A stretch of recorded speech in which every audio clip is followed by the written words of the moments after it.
Now, our speaker this evening is Dr. Alexander Gray. Alex gained his PhD at the University of Edinburgh in 1987. He worked postdoc at the University of Edinburgh Department of Genetics in 1988, moved across the land to the University of Glasgow Wellcome Unit of Molecular Parasitology in 1989.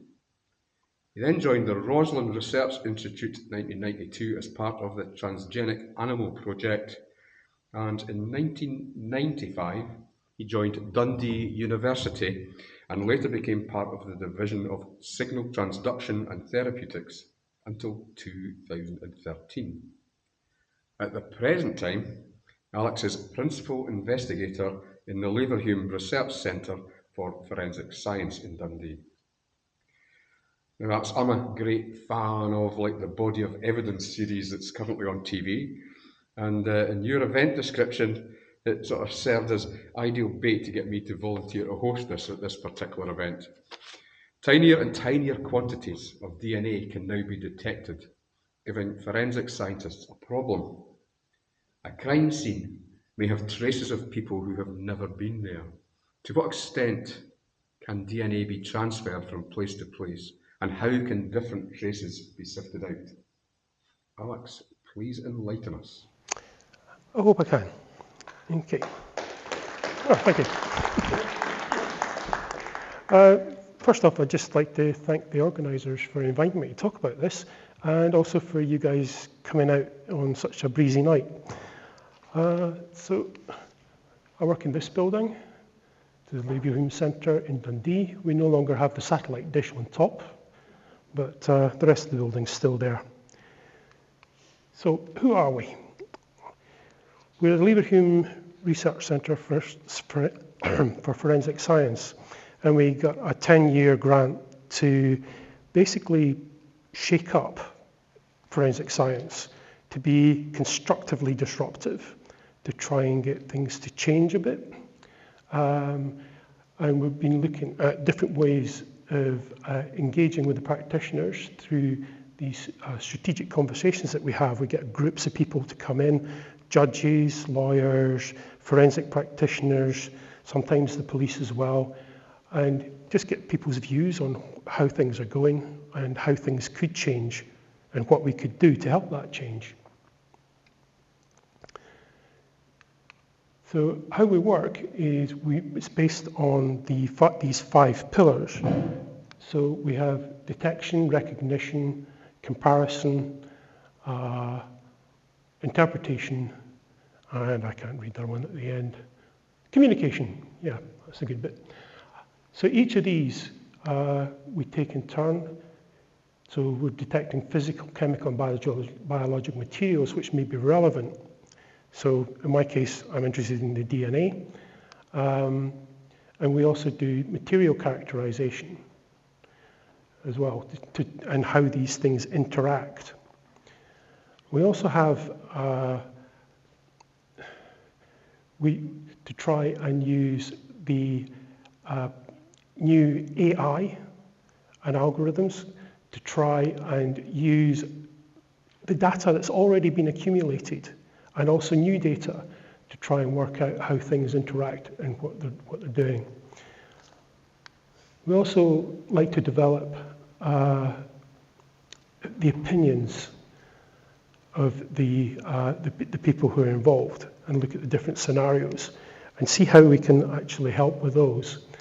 And one of the key things as well, is like one of the reasons I'm here tonight, is to communicate the science, communicate what we're doing, and try and bring the practitioners and the judiciary and the police all on board with new changes.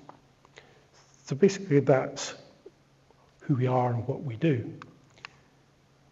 So to get on to the meat of the talk tonight, I want to talk about a report that triggered some of this. It was a PCAST report on the state of forensic science, which was done in 2019.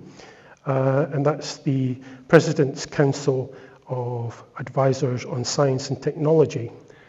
And it was a pretty damning report about the state of forensic science in the United States. But much of what was said in that report is equally applicable across the world. I mean, some of the comments were quite scathing. I mean, to actually say that some of the stuff was scientific procedures were in fact guesswork and no better than witchcraft. It's a bit strong. But various other people have chipped in. We've had some of the foremost people in forensic science, and he said if you show 10 colleagues a mixture of DNA, you'll end up with 10 different answers, which isn't very good.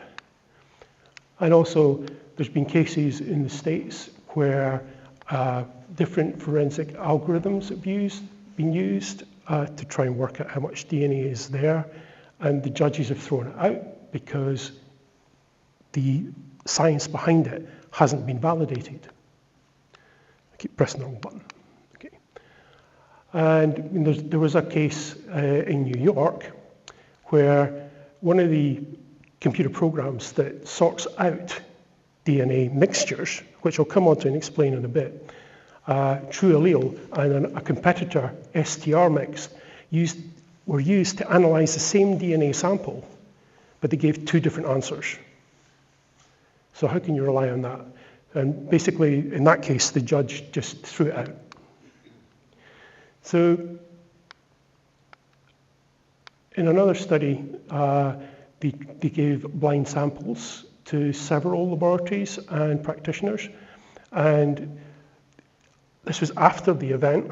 17 of the examiners, only 1 reached the same conclusion as the examiner who gave evidence in the trial, which is pretty poor. 12 analysts excluded the suspect. 4 reached an inconclusive conclusion. So this is just people looking at DNA profiles, trying to sort out the mixtures, and do it on their own without any computer help.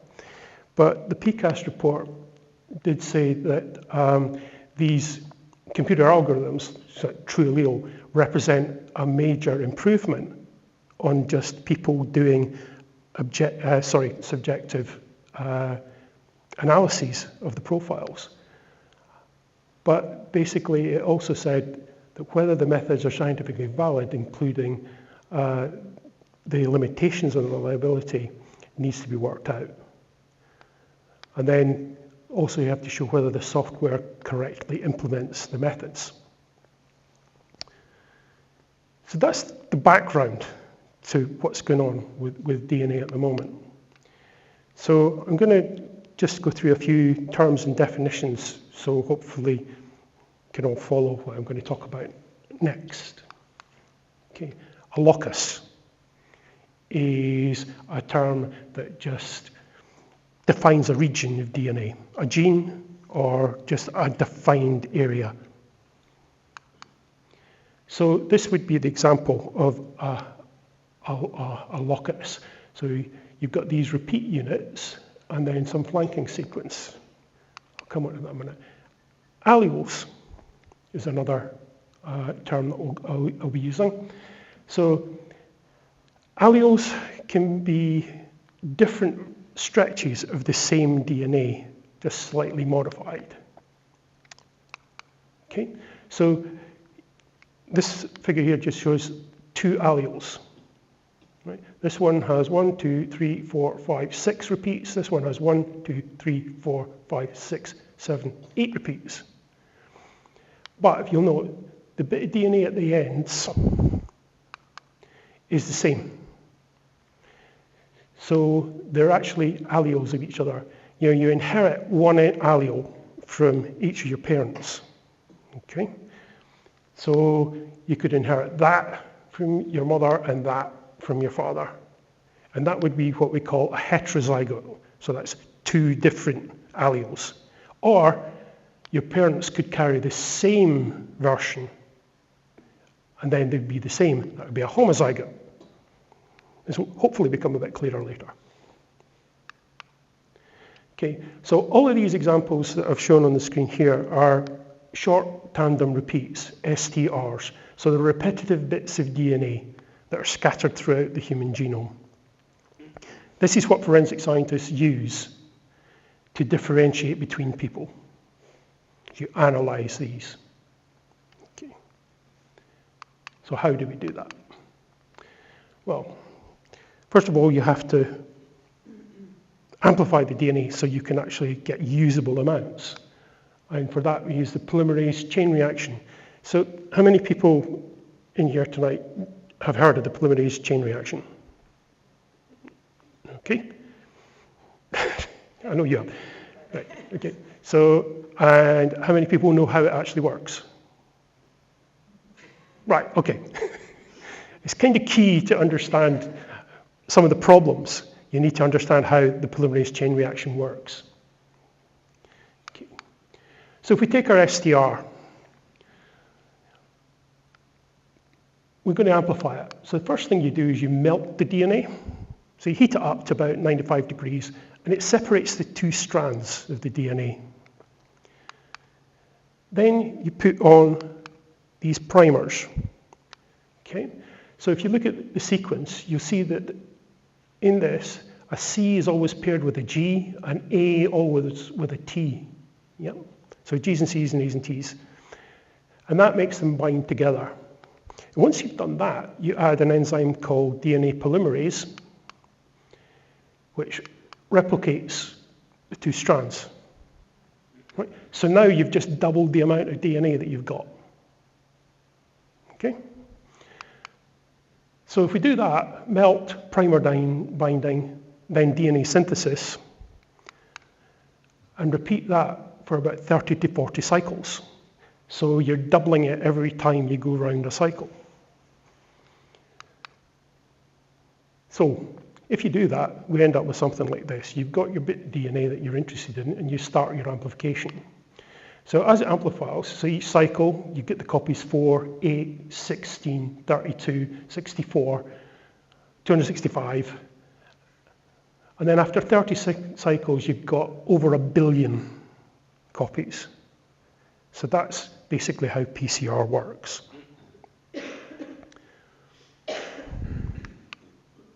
So for STR analysis, how do we use this? How does this work? So what I showed you there was one particular little locus being amplified, okay, with the primers.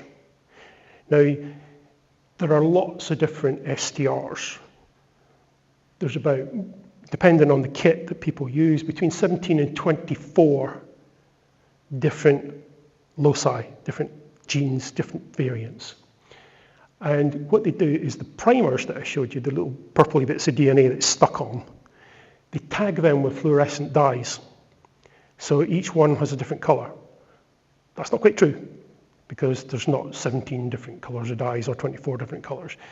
They go on size and color, because each of these STRs are of different sizes. You get different numbers of repeats.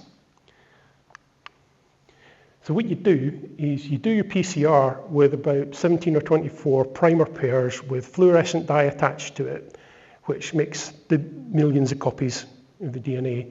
And then you run it through electrophoresis.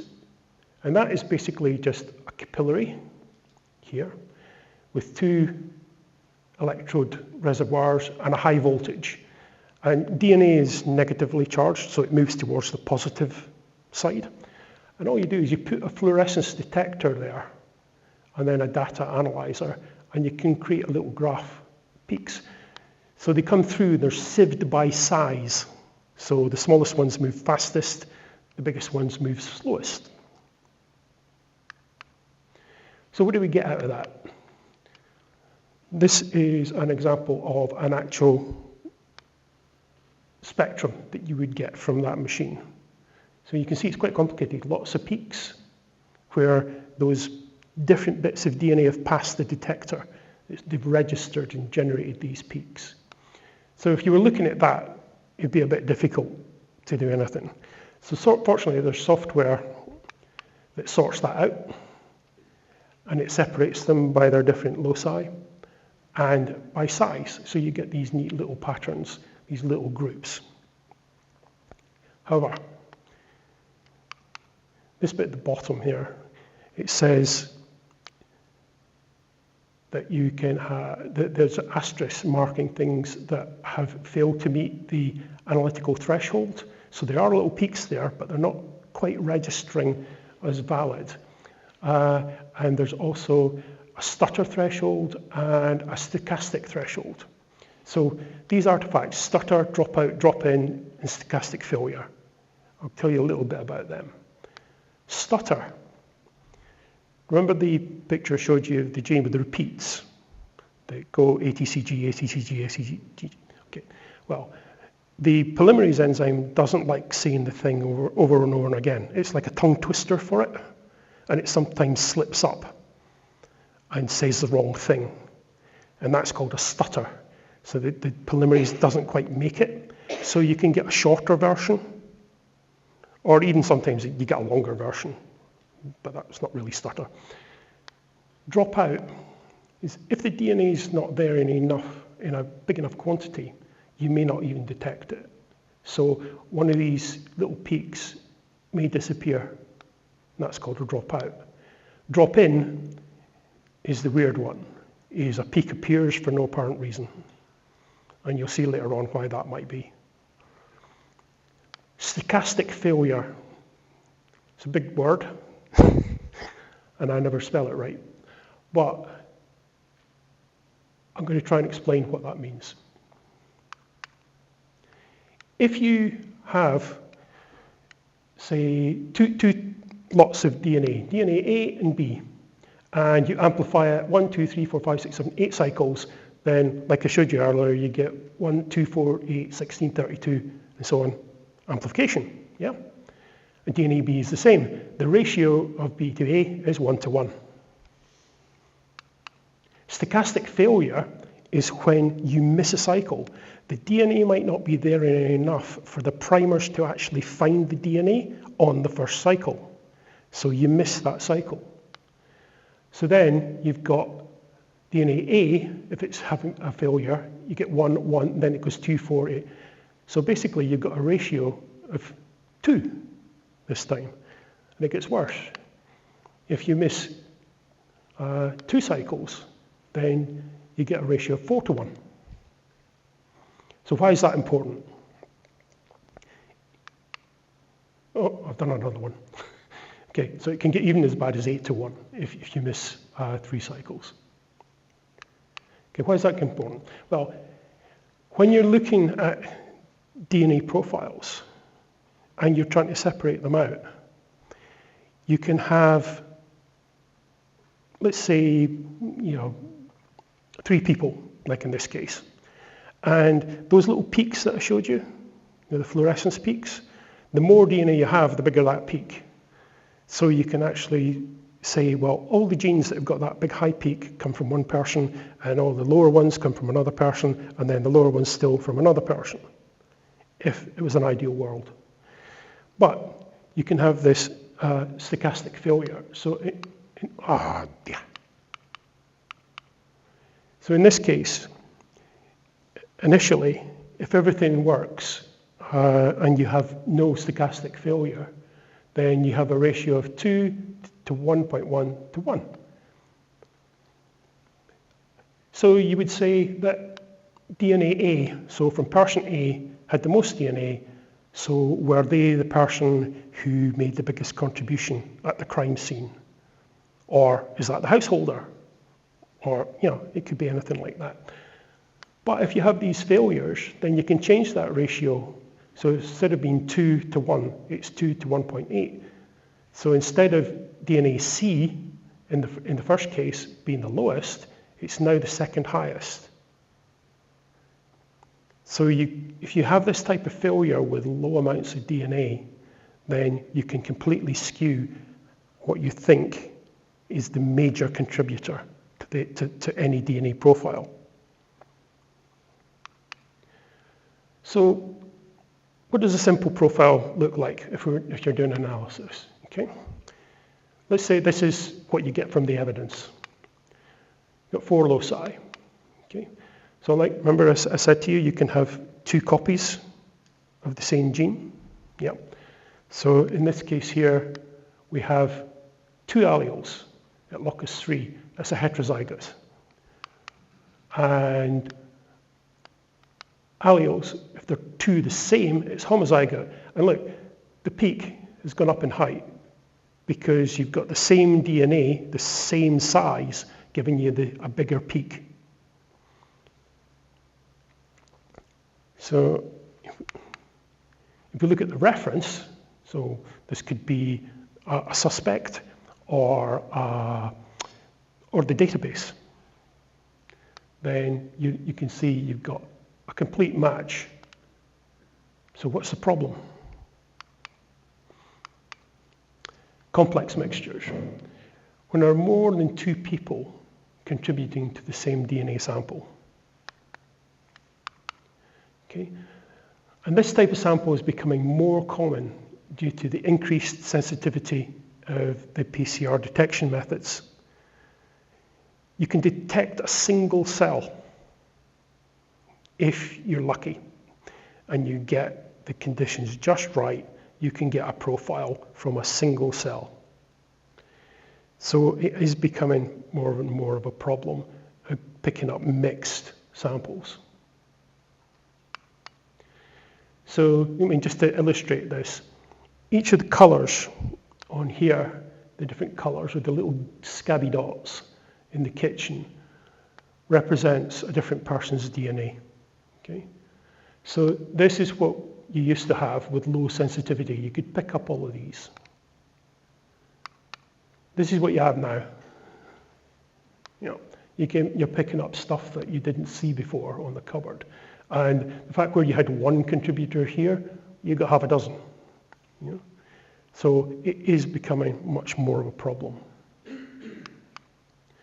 So how does a profile look? What's happening here? So if we have, this is basically low-level DNA, and you're looking at the peaks. So at A, you've got more than one contributor because you've got multiple alleles. So you could have like 2 heterozygotes, or you could have a homozygote and 3 heterozygotes. You can make up anything you want out of this. So and the other question is that you have to ask with these things is that peak there. So you've got that one and that one, so they could be heterozygotes. What's this one? Does it belong to that one or does it belong to that one? Difficult to tell sometimes. So is it a real peak or is it a stutter?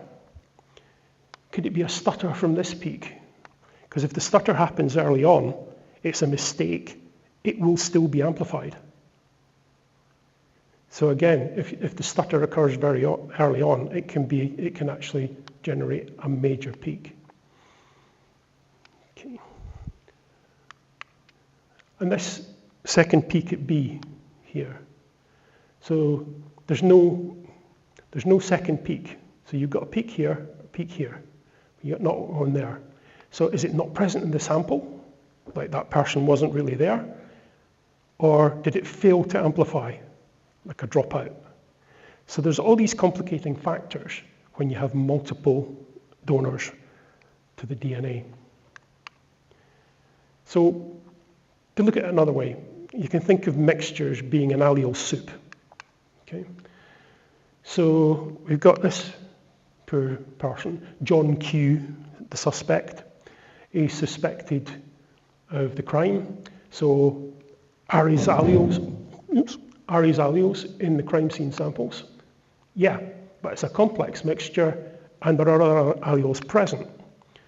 We've got this Patrick Queen and Justin Orr are also present. So was John actually there? So all the alleles are there. And to steal Eric Morecambe's famous line, all the alleles are there, but not necessarily in the right amounts. So you're kind of stuck with a bit of a problem with this. So in reality, how much of a problem is it? This is all theoretical stuff. Well, the National Institute of Standards and Technology in the States, NIST, did a study. They did a test case with known samples and contributors.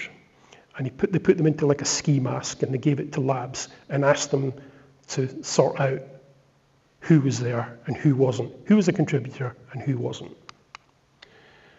Used 108 laboratories across the US, and they asked them to interpret the DNA profiles. 78 laboratories incorrectly included a donor who was not present in the mixed profile. The alleles were there, but they misinterpreted them and got the wrong person, if you like. 7 laboratories correctly excluded that particular donor, but their reasons varied. Some of them were just lucky, basically. 23 laboratories correctly said the mixture was uninterpretable. So what does this mean for John Q. suspect? John Q. suspect has a 75% chance that DNA will incorrectly place him at the scene from those numbers. So how can we resolve this? Well, all of those studies were done with people looking at the profiles. So what they did was they developed computer programs, so black box algorithms. So you feed in your allele soup and you get your suspect out at the end. Slight problem, which I mentioned at the very beginning. There's more than one black box. In fact, there's a purple and a yellow one. And you put the same soup in each of these processes, and you get different people out at the end. And this is why the judges are throwing some of this out. So again, this is just from one of the first early slides. Different answers from the same bowl of soup, and the judges are beginning to question the validity of the method, whether it's actually valid to do that. So the authors cite a case in New York which Trulio and STR mix were tested, and they analysed the same DNA, and the judge threw it out because they gave different answers, which I think is fair enough. That basically gives you 240 alleles, so 240 things that can be different between people. Yeah. Which still gives really high discrimination. However, what we can do is use modern technology, like massively parallel sequencing. So you can actually sequence the DNA. Instead of just looking at the size of the STRs, actually sequence them, see what the actual sequences are. And when you do that, you actually find that there are many, many more variants than just size. So one of the latest things is the MySeq from a company called Virgin, and they can sequence the DNA using massively parallel sequencing really quickly, and it can sequence 231 markers, 231 loci. Yep. So even assuming only an average of 10 variant allele per locus, that gives 2,300 discrimination alleles, which is 10 times better than STR. Yep. So progress, we're making progress on that. One of the other things is interesting though, it also gives information. The sequencing, they can look at eye color and hair color, which I don't know, is it a gimmick or is that actually useful? Because if you think about it, if you're a criminal, two of the easiest things to change is your hair color and your eye color. You know, color contact lenses and bleach your hair, and now you've avoided it. Okay. So we've also looked at, this is some work that we've actually done, looking at alternatives to the STR markers and in multi-donor samples. And you've probably heard of this as one of these things. So HLA, human lymphocyte antigen, also known as the major histocompatibility complex, or tissue typing. Because you often hear of people getting a tissue match. Okay, it's not really a tissue match. It's a very, very close match, but you never really get an exact match. Most transplant recipients have to take immunosuppressant drugs for life to some extent to actually get around this. So it is quite discriminatory. At the last count, there were over 35,000 alleles in the MHC. So we've just increased it by another order of magnitude of discrimination.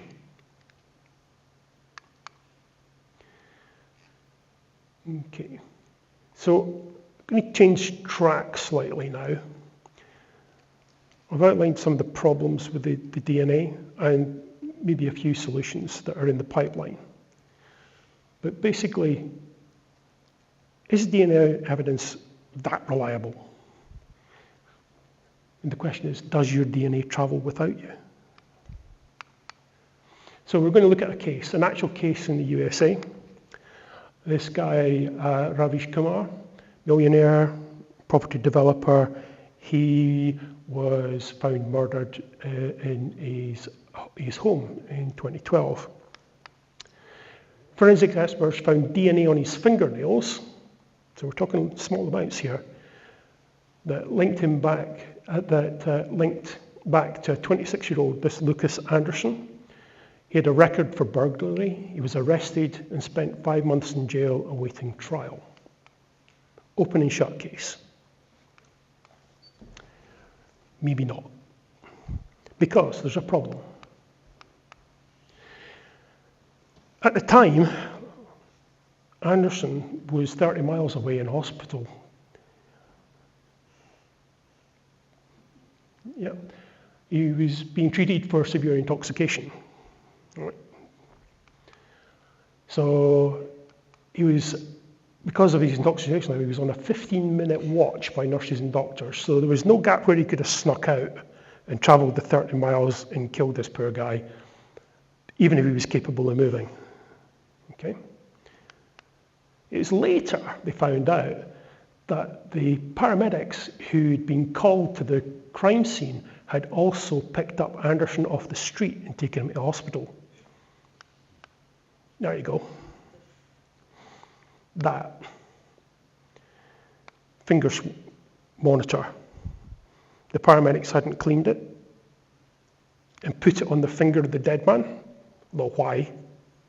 I don't know. I mean, surely you can tell someone's dead without sticking a monitor on them. But basically that's what they did. And that's how his DNA got to the crime scene. The scary thing about this is the district attorney continued with the prosecution in spite of this.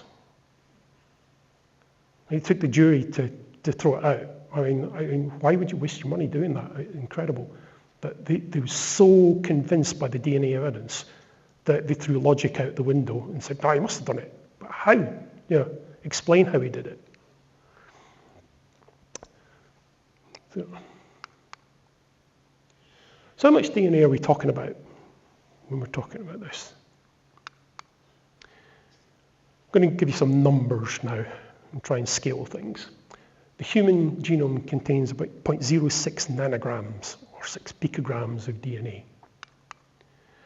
So there's a picture of a cell with its nucleus, its nuclei, 2 different cells, with the nucleus stained with a fluorescent dye.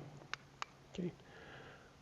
The weight of one of those nucleus is 25 millionths of a grain of sand. Yep. So that's what 0.06 nanograms would be. Touch DNA, so the DNA that you leave on a surface if you touch it, ranges from 0.5 to 5 nanograms, depending on the surface that you touch.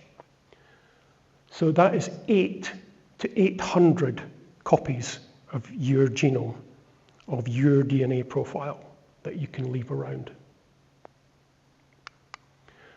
That's 20 millionths to 2,000ths of a grain of sand. Saliva got even more DNA in it, 55 nanograms per microliter. Microliter is pretty small. Roughly 2/3 of a midge. And that 2/3 of a midge would contain 9,000ths of a grain of sand. Okay. So one of the interesting things is that a single sneeze droplet is 0.4 of a microliter, mostly saliva. So that's 0.8 of a nanogram, or 133 copies of your DNA profile in a tiny little sneeze droplet. And how many sneeze droplets do you fire out when you sneeze? So you're splattering your DNA all over the place all the time if you sneeze. And even if you touch things. So let's have a look at a case closer to home. A robber opens the door of a parked car, hauls poor woman from the car, steals a watch and a necklace, runs off. Sokol, that scene's the crimes officers, collects swabs from the car, specifically the car door handle. The DNA recovered from the swabs gives a partial match to a known criminal. He's arrested, tried, and convicted. So let's just consider the DNA evidence here. The suspect's DNA on the door handle. Yes, okay. How did it get there? I mean, I just told you how little bits of DNA can move around. So he's a less than honest citizen. He's got a record. He could have been trying door handles anywhere the car was parked. By the same token, he could have coughed or sneezed in the vicinity of the car and put quite a lot of DNA on the door. Was there anyone else's DNA found on the door handle? We have to say, no. What about the owner? Wouldn't you expect the owner of the car's DNA to be on the door handle? If you're going to say the suspect grabbed the door handle and you've got his DNA, why isn't the DNA of the car, the owner of the car, there? Profile quality. I said it was a partial profile, so it's not a full profile.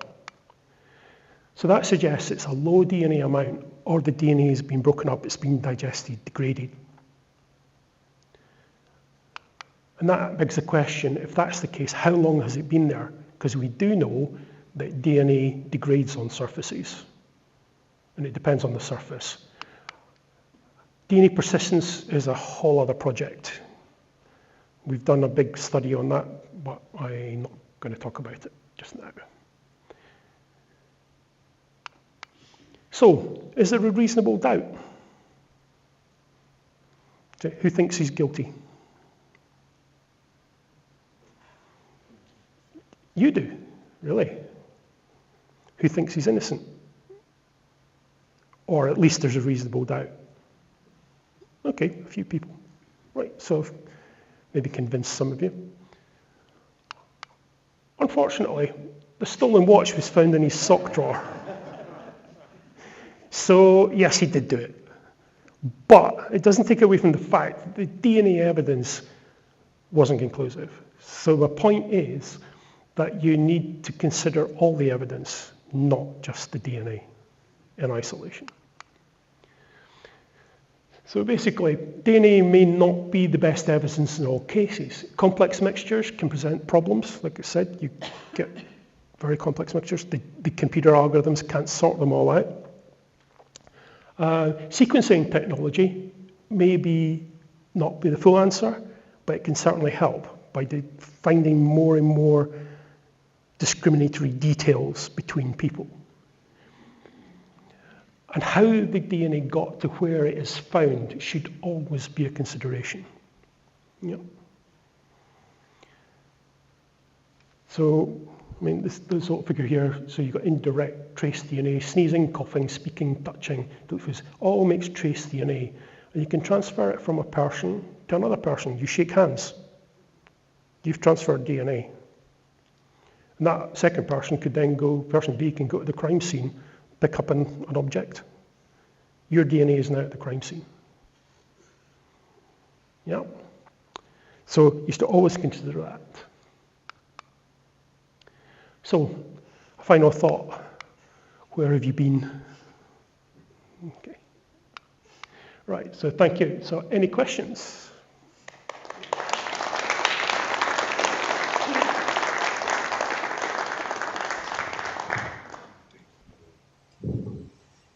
How do you get to educate jurors?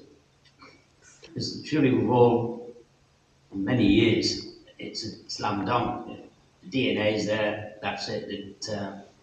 It's impossible to come to any conclusion. But But you've got that. I mean, Yeah, I mean, that's what I mean, you have to take into consideration the other evidence. I mean, how likely is it that it's called activity level. So how did the DNA actually get there? I mean, is it feasible that it was transfer? And we are just about to start a major project to look at transfer of DNA between objects and people and different surfaces.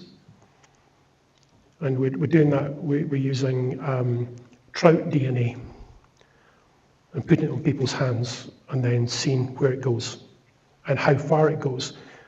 Because the Kumar case that I told you about, where it was on the medical sleeve that was put on the guy's finger, that's well documented. But there is no real information on how often this happens or how much DNA you need to make it happen. So this is what some of our research is going to be on in the next 6 or 7 months. We're going to be getting people to go into a flat and basically transfer trout DNA all over the place. And then we're going to see how far it goes. We're using trout because then we don't have to worry about human DNA, because human DNA is everywhere. So we need to be able to track it specifically. And it would be horribly expensive to try and run profiles on every bit of DNA we found. So we're using a tracer, if you like. The ideal thing would be to use a wee bit of radioactive DNA, but the health and safety people got a bit upset about that idea. If I've got this right in my head, right, DNA sequencing is much more reliable than the older STR. Reliable may be the wrong word. It gives you more information. So it allows you to draw better conclusions. It allows you to discriminate more. Yeah. But recently it's rare for DNA to stand on its own as a single piece of evidence. You need a whole heap of evidence. You do. But I mean, it's what some of the lawyers in the judiciary call the CSI effect. The people watch CSI on the telly and it's all, the DNA got the guy. And if there isn't DNA evidence in a case, then they somehow feel let down. So. I've been involved in a very recent, I was on a jury for a High Court case, and it's very hard to, the evidence has to come from multiple sites. It's not necessarily physical evidence either, but there's a whole heap of stuff has to come together. I mean, it does depend on the case. Begs the question, probably related to what you were trying to say, was historical convictions. How many of these could be respectively proven unreliable? Just, I mean, I have no idea. This is why we're doing the research, is to see how prevalent this kind of transfer and persistence is. And then that would give you an idea of how often this might happen. I mean, it's kind of a double-edged sword, really, isn't it? Because a lot of innocent people have been exonerated by DNA evidence. So, I don't think you should, you chuck DNA evidence out. But it has to be used correctly with care. If it proves you could have been at the scene, You but could the have. other elements, yes. Well, you definitely will. Yeah. Okay. Have we got any more questions? I can hardly see with the lights.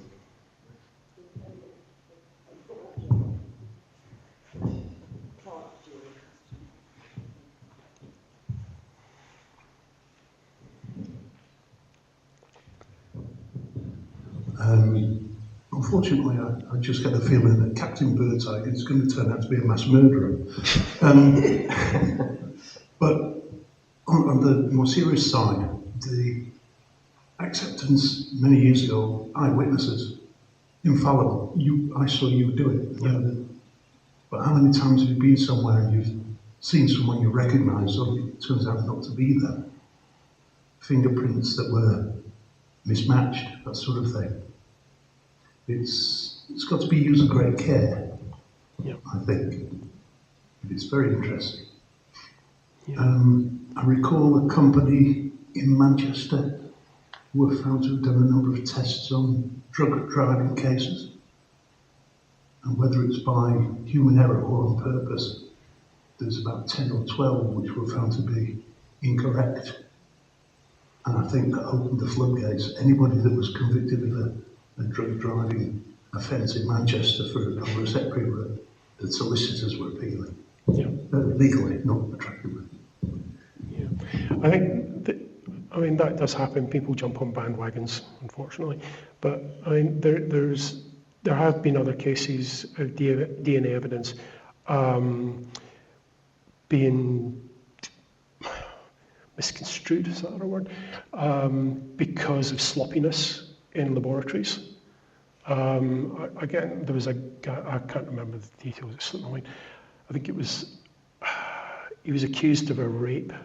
And it was because of contamination of a thing. And again, he had a rock solid alibi. He was with his mates in Southampton at the time of the crime, which occurred in Manchester or something. So that was fortunate. I mean, had he been in Manchester at the time and had no alibi, it would have been a different outcome. Because they would have, if you go in front of a jury and say, oh, we've got his DNA evidence, it was there, and there's nothing else, it can be quite compelling. In Scotland, it's difficult though, because you've got mutual corroboration, which is a very, very strong thing. Okay, maybe means well, people get away with it, but at least there's fewer people get convicted of it. Yeah. I mean, your comment on the eyewitness evidence with the advent of sort of like computer analysis of images and things like that, it's been found that eyewitness is not as reliable as you might think. People can be mistaken quite easily.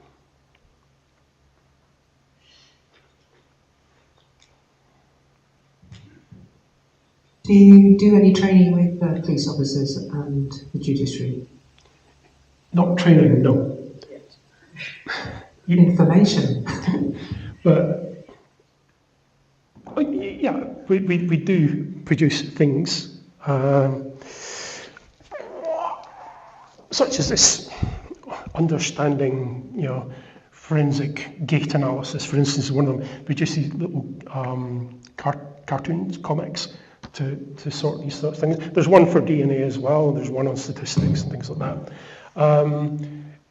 The main thing, I mentioned it right at the very beginning, we have these things called strategic conversations, where we bring together judges, lawyers, forensic practitioners, police, school kids. I mean, we get a whole mix of people into the room and just go through what we would like to see, how can we do it, is it feasible? Well, I mean, usually the big thing is money, but getting people to come out of their silos, if you like, is interesting. One of the first ones we had on DNA at the Royal Society in London,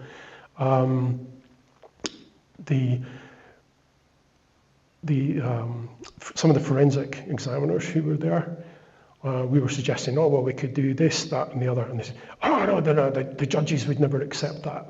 And there was like 4 senior High Court judges in the room, and they said, why wouldn't we? They said, if you validate it, make sure it's correct and a valid thing to do, then why wouldn't we accept it? So you've got these two groups, they're in their little silos, making assumptions about each other. So this is part of what we do, is to try and bring them together so that they say, no, it's fine, go ahead and do it. Yeah, so that's just do it right. That's just for the judge to accept that evidence can be considered. Yeah. Because the other part, of course, is then the jury has to be able to understand it. Yep. And consider it fully in the whole portfolio of evidence. Yeah. Another couple. Earlier on, on, you mentioned that how long DNA remained in the usable form would depend on the surface. And clearly there must be other factors such as temperature and all that sort of thing. But in the ideal conditions with the best surface and a stable environment, how long would the DNA remain usable for? Let's see, what have they done? 3,000 years? I mean, they've retrieved usable DNA from Egyptian mummies. And they're like over 3,000 years old. So you can do that. So you're right, it depends on the conditions, the environment, and how the DNA has been treated.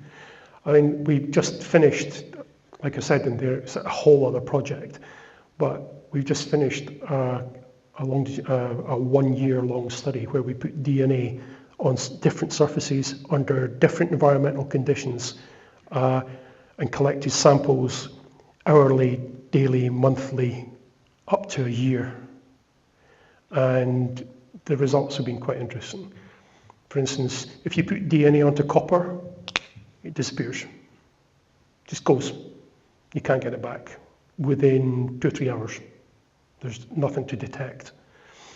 If you put it on lead, it's still quite easily recoverable after a year. And aluminium, tin, everything else in between. And we've looked at cotton and wood, a whole lot of other stuff.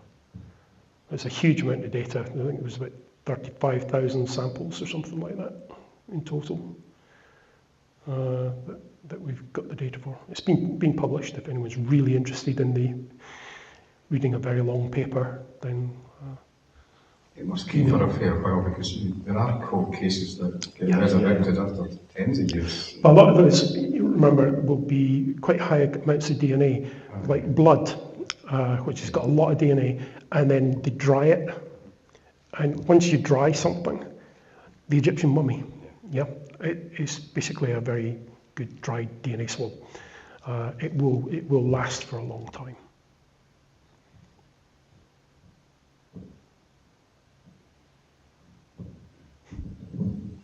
I'm worrying about your trout study.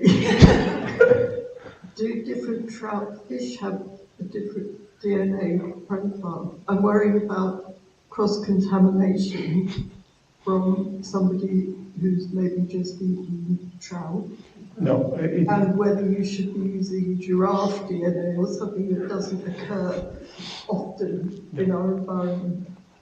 That doesn't work like that, unfortunately. No, if you eat a trout, you digest it. You digest the DNA. It is broken down into single nucleotides. I might have it on my hand. Oh, yeah, sure. But, I mean, we're using it as a tracer in the experiment to see how long the DNA lasts and how far it can move, how it can be transferred from person to person. So basically, none of the people in my group, I hope, would be stupid enough to have a trout sandwich and then go and do the experiment. So, and trout DNA and human DNA is totally indistinguishable at a chemical level. The sequence is totally different, which is why a trout's a trout and we're what we are. But if you were just to take a pot of trout DNA and a pot of human DNA and give it to an analytical chemist without them actually sequencing it, there is no way to tell them apart. So they behave the same way as molecules. Oh, and I nearly forgot. My boss, Niamh McDade, is giving the final lecture of the festival tomorrow night in this venue. It is, and I'm the speaker host for that as well. So well done. Future of right. Forensics. Okay, Future of Forensics, yep. So she'll probably use some of the same slides, actually. But, as I say, Alex, thank you very much for a clearly inspiring and thought-provoking talk. I'm sure that's going to bring about a little bit of discussion, certainly will with me in the pub. I'm in the pub after this. So just thank you very much, Alex. No, thanks for having me.